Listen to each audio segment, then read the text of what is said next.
ঘরের লোকই যখন আপনার সাথে শত্রুতা করে, তাদের আপনি শায়েস্তা করবেন কিভাবে বলুন তো? রয়েছে মাত্র ৩টি উপায়।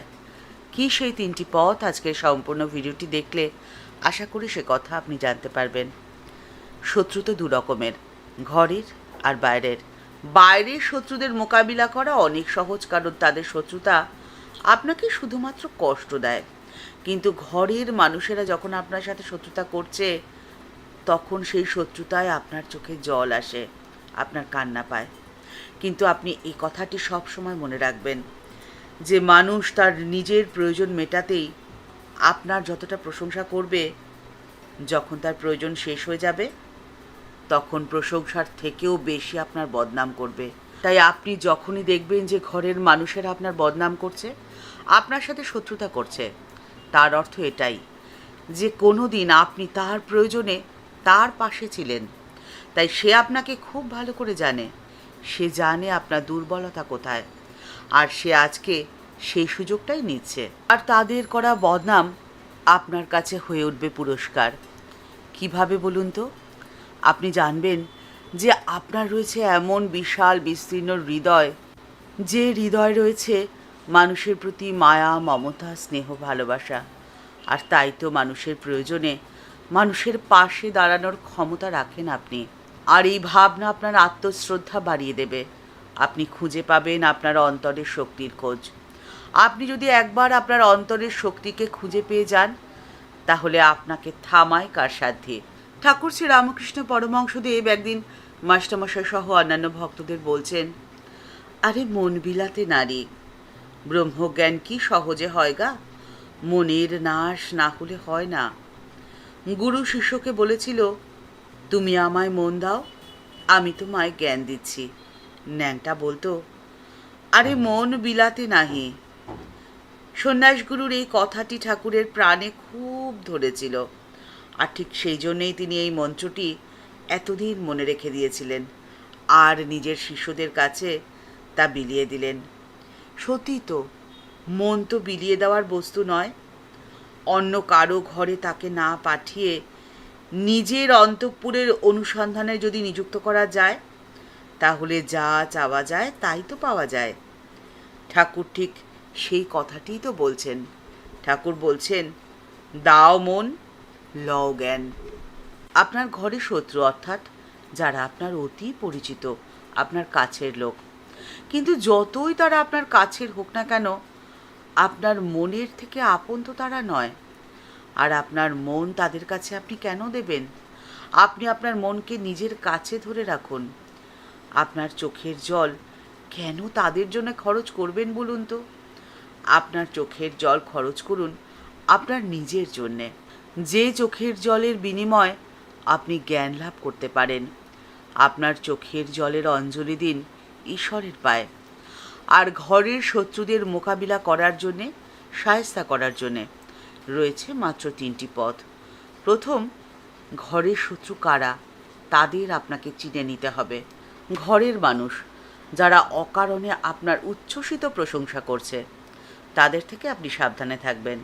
আপনার ঘরের মানুষ আপনার আপনজন, কিন্তু আপনি লক্ষ্য করছেন যে আপনার ভালো কিছু হলে বা আপনার সফলতায় তাদের মুখে নেই তৃপ্তির হাসি, তাদের মুখে নেই প্রশান্তির চিহ্ন। তাদের থেকে আপনি সাবধান হয়ে যান। ঘরের মানুষ আপনার আপনজন, কিন্তু আপনি লক্ষ্য করছেন যে যারা আপনাকে পছন্দ করেন না, এমন মানুষের সাথে তাদের খুব বন্ধুত্ব। সেই ধরনের মানুষদের থেকেও কিন্তু আপনি সাবধানে থাকবেন।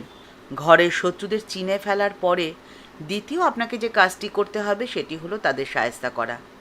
আর এর জন্যে প্রয়োজন আপনার শান্ত মন এবং অসীম ধৈর্য। ঘরের শত্রুদের শায়েস্তা করার সব থেকে শক্তিশালী অস্ত্র কি বলুন তো? নীরবতা। আপনার পেছনে আপনার জীবন অতিষ্ঠ করে তোলার চক্রান্ত যারা করেছে, তাদের চক্রান্ত বানচাল করতে উপেক্ষা বা অবহেলার থেকে শক্তিশালী অস্ত্র আর কিচ্ছুটি নেই। আপনার ঘরের শত্রুরা কিন্তু সব সময় আপনার রিয়াকশান চাইবে। তাদের কথায় বা কাজে আপনি রেগে যান, বা আপনি এমন কিছু করুন যাতে আপনার ঘাড়ে সম্পূর্ণ দোষটা ফেলে দেওয়া যায়।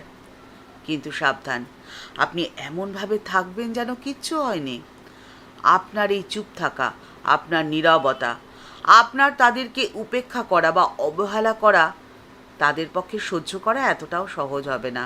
কিন্তু আপনি যদি তাদের সাথে খারাপ ব্যবহার করেন বা খারাপ কথা বলেন, তাহলে আপনার অন্তরে যে দেবতা রয়েছে সেই দেবতার মন্দিরে যাওয়ার পথটিকে আপনি নিজে হাতেই তো অশুদ্ধ করে ফেললেন। আপনাকে তৃতীয় যে কাজটি করতে হবে সেটি হলো ঠাকুরের আদেশকে অনুসরণ করে আপনার হৃদয় মন্দিরে যাওয়ার পথটিকে সব সময় শুদ্ধ পরিষ্কার রাখতে হবে। ঠাকুর শ্রীরামকৃষ্ণ পরমহংসদেব বলছেন, ঈশ্বরের কাছে পৌঁছনোর জন্য অনেক পথ রয়েছে। যেমন কালীঘরে যেতে নানা পথ দিয়েই তো যাওয়া যায়। কোনো পথ শুদ্ধ, আবার কোনো পথ নোংরা অশুদ্ধ। শুদ্ধ পথ দিয়ে যাওয়াই তো ভালো গো। ঠিক যেমন বাড়িতে ঢোকার নানান রকম দরজা থাকে, সদর ফটক থাকে, খিড়কির দরজা থাকে, আবার বাড়ির ময়লা সাফ করার জন্যে বাড়ির ভেতরে মেথর ঢোকারও একটা দরজা থাকে। জানবি বাড়িতে ঢোকার এও একটা পথ, তবে ও পথ দিয়ে সচরাচর কেউ যায় না। ও পথ ব্যবহার না করাই ভালো। দক্ষিণেশ্বর মন্দির। ঠাকুর শ্রী রামকৃষ্ণ পরমহংসদেব বসে রয়েছেন দক্ষিণেশ্বরের সিঁড়িতে। শিবের সিঁড়িতে তিনি বসে রয়েছেন। বেলা প্রায় অপরাহ্ন 5টা। ঠাকুরের কাছে রয়েছেন অধর, ডাক্তার, নিতাই, মাস্টারমশাই প্রভৃতি 2-1 ভক্ত। ঠাকুর তাদেরকে বলছেন, দেখো, তিনি তো সকল ভূতেই রয়েছেন, তবে মানুষের ভেতরে তার বেশি প্রকাশ। মানুষ কি কম গা? মানুষ যে ঈশ্বর চিন্তা করতে পারে, অনন্তকে চিন্তা করতে পারে। অন্য জীবজন্তু তো সেটা পারে না। অন্য জীবজন্তুর ভেতরে, গাছপালার ভেতরে, আবার সর্বভূতে তিনি রয়েছেন, কিন্তু মানুষে যে তার বেশি প্রকাশ। তুমি মানুষ হয়ে জন্ম নিয়েছ, এই জন্যে তুমি ঈশ্বরের কাছে সব সময় মাথা নত করে রাখো। ঈশ্বর তোমাকে সৃষ্টি করেছেন, সেই জন্যে তুমি ঈশ্বরকে ধন্যবাদ দাও।